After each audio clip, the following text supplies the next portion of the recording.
Hey, what's up, guys? It's Julius DeBerry with Majestic Studios, and today I got a quick video for you. Question that I saw on a forum talking about the control surface and the real-time controls for the Kronos. And one of the things that I ran across that I just wanted to kind of point out to you guys real quick is these two buttons down here, the switches, the SW1 SW2. That's what I think they're called. And where the functionality is to be able to program the use of those buttons in this keyboard. So today, that's what I'm going to show you, and let's get right into it and check it out.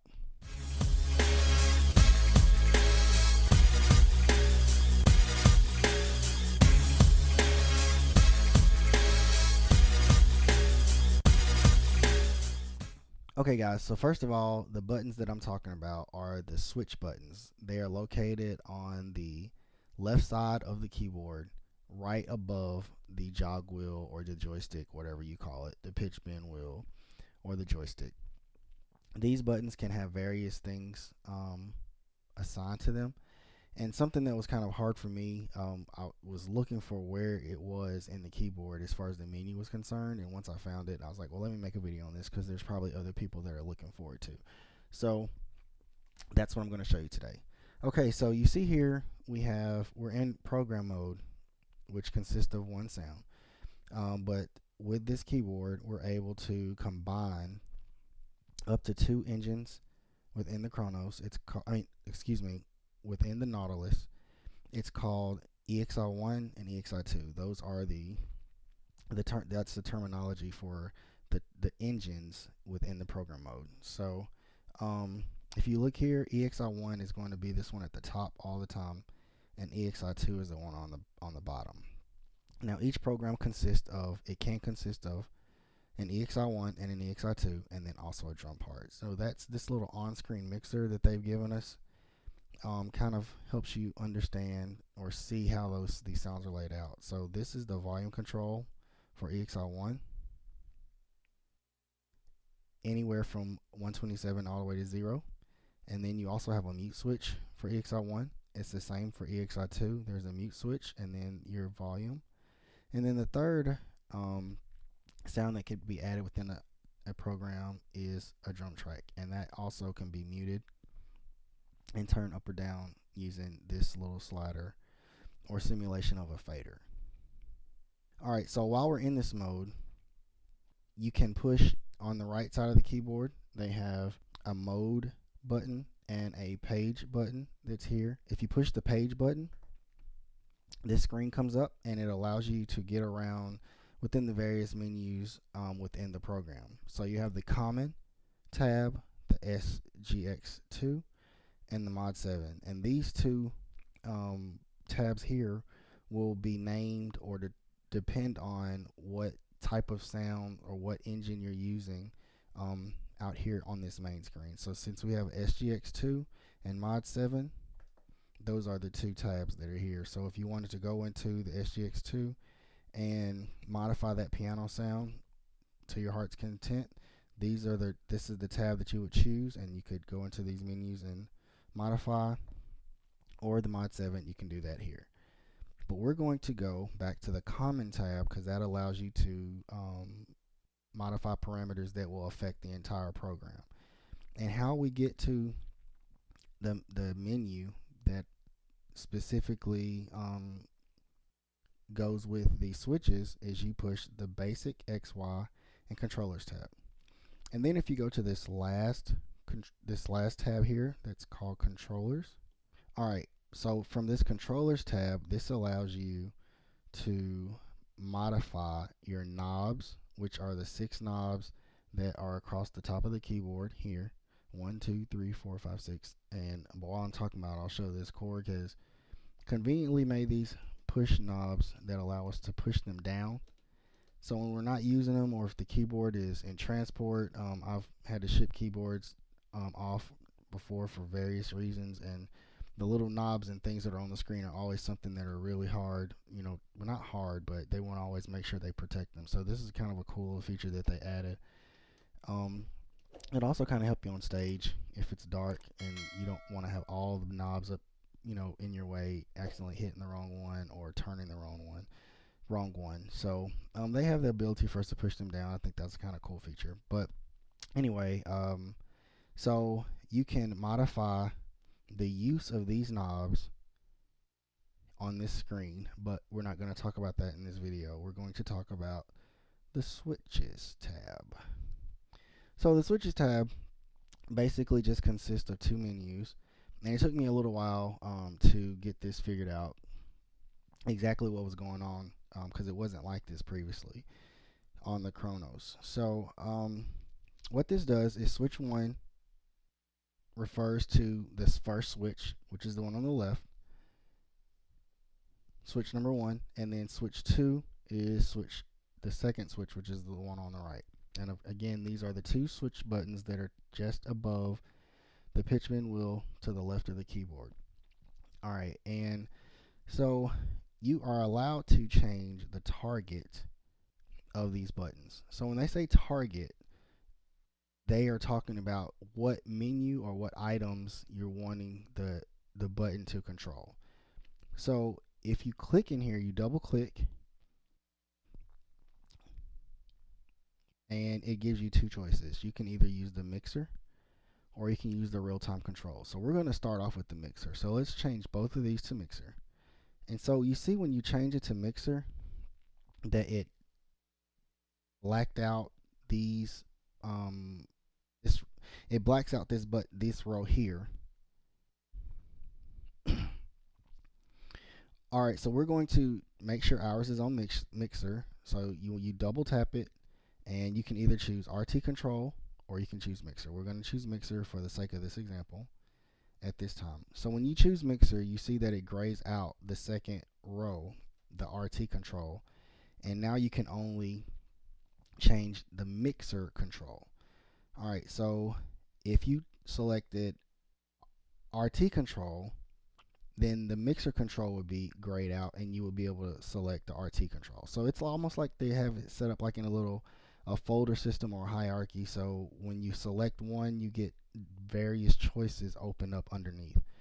So the mixer one, as I said, it grayed out the RT control, and then the next one is the mixer control, and you can go to mute or solo. Alright, and then the next row is toggle, and you can, the next row is mode, and that's if you want the button to be in toggle or if you want it to be in momentary. Now the difference in that is toggle, when you push it, it's like a switch. So you push it and it remains in that state until you push it again, just like you're flipping on a light switch. If you flip the light switch on, the light switch stays on until you flip it back down. So that's what toggle is. And momentary is only active as long as you're holding the button down. So if you were to push the button and let it go, whatever you had assigned to that would stop as soon as you let it go. But if you held it down, it would continue as long as you held the button down. So we're going to put ours on toggle for this example, because what I'm going to show you, that would be the best benefit of it.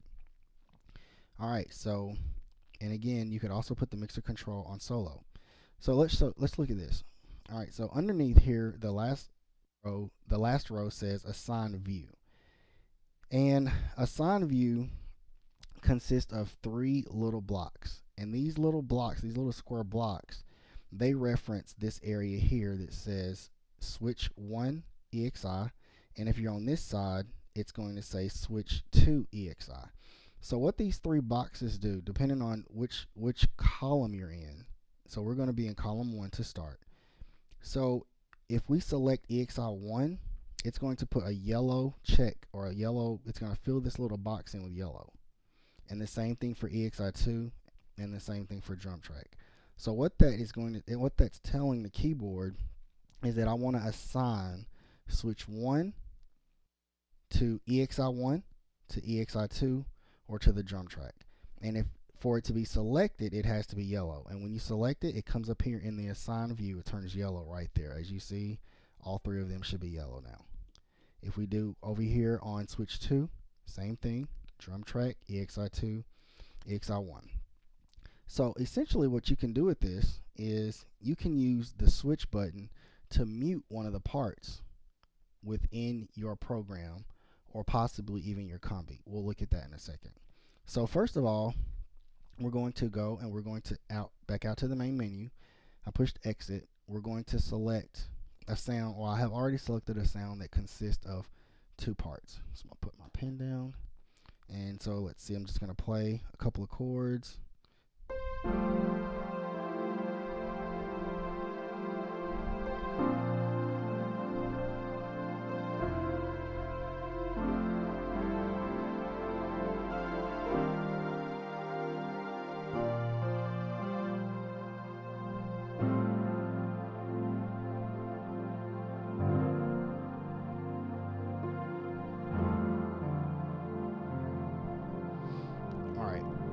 So as you see, that layer consisted of a piano sound, which is here on the first EXI, and it consisted of a pad sound on the second EXI. Now remember I told you here we can mute these sounds here, so I'll mute the piano, so all we'll be able to hear is the pad.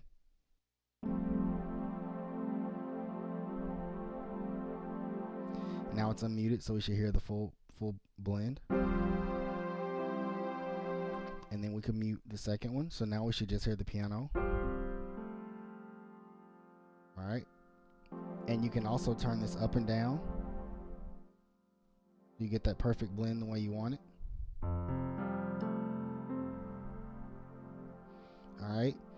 Okay, so now we see that we have EXI1, we have EXI2, we have a piano in EXI1, we have a pad in EXI2. So we're going to go back to mode again. Page, excuse me.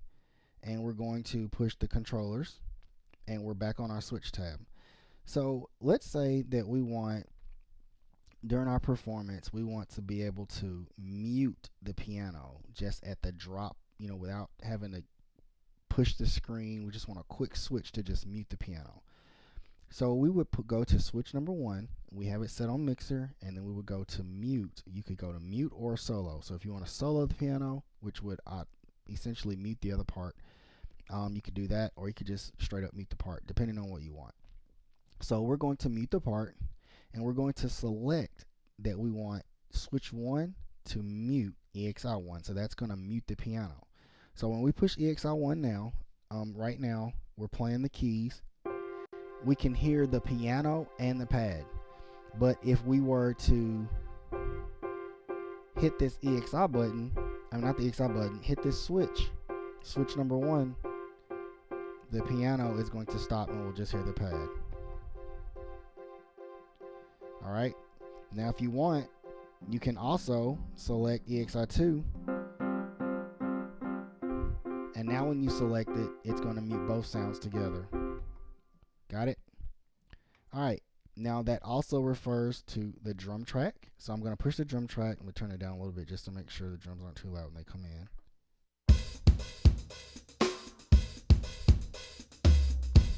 Alright, so if you want that drum track to mute, when you press the switch, then you just select drum track, and you push the switch button, and now the drums are muted. And you can unmute them by pushing the button back. Alright, so you see how that works. Now this can refer to all 3. So if you have all 3 where it's assigned and you're playing,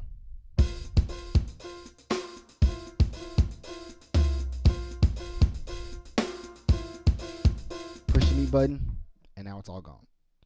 Push the mute button again, and it'll all come back.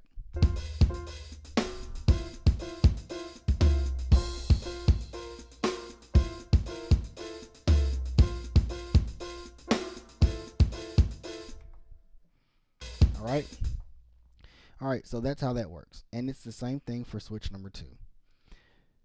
Alright, so you can set your sounds up to mute or solo just from those switches, and this is how you get to them. Again, just so you see that, I'm going to show you again. You push the page button, which is on the right side of the piano, just above your quick access keys. You push page. You come to this screen, you press controllers, and then you have 5 tabs at the bottom of the screen. You're going to make sure you press controllers, and that brings you to that tab. Now we only talked about the mixer view, but there's also a real-time controller. And I'll select that for both. And what that allows you to do is now you can set your switches up to do stuff like your portamento for your sound on or off, octave down or octave up. So if you have a 61 or 76 key piano or Nautilus, and you put the octave up or octave down on your switch, now when you press that switch button, it automatically sends your keys up or down one octave. So let's go to octave up, and I'm playing middle C, and if I push the octave up button, now the octave has jumped. Okay, you might not need that as much on an 88 key Nautilus, but the 61 and the 76, depending on how you play when you're doing arpeggios and stuff like that, comes in handy. Gives you quick access to another octave of keys. Alright, so you can also use it to lock the position of your joystick. You have the joystick X lock, the joystick Y lock, the joystick plus Y lock, and the joystick minus Y lock. Alright, you also have the soft tenuto? I may be saying that wrong, so please correct me if I'm wrong, or I'll fix it in the video when I do the edits. But I think that's what it's referring to. Alright guys, well that's the end of this video. I appreciate everyone for coming and watching. Like I said, I just wanted to make a quick video to get some information out concerning the switches and how they interact with the keyboard, how you program them, what parameters can be assigned to them, and where the menu is located in the keyboard interface.